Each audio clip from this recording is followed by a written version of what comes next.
Hi everyone, this is Ants. I just completed a 2-day game jam. It is Kenney and K-Kit's game jam, and the theme was scale. And as you can see, there is a gigantic mannequin here, and his goal is to kill all 500 small ones.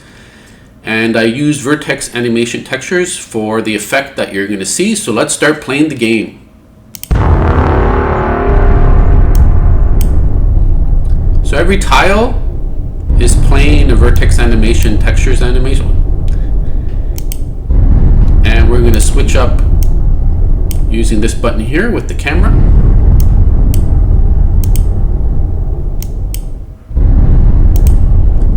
And your goal is to kill all 500 as quickly as possible.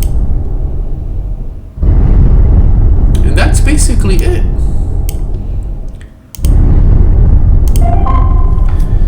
Anyways, thank you for watching.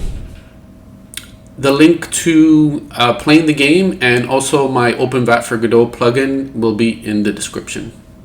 Thanks and have a great day.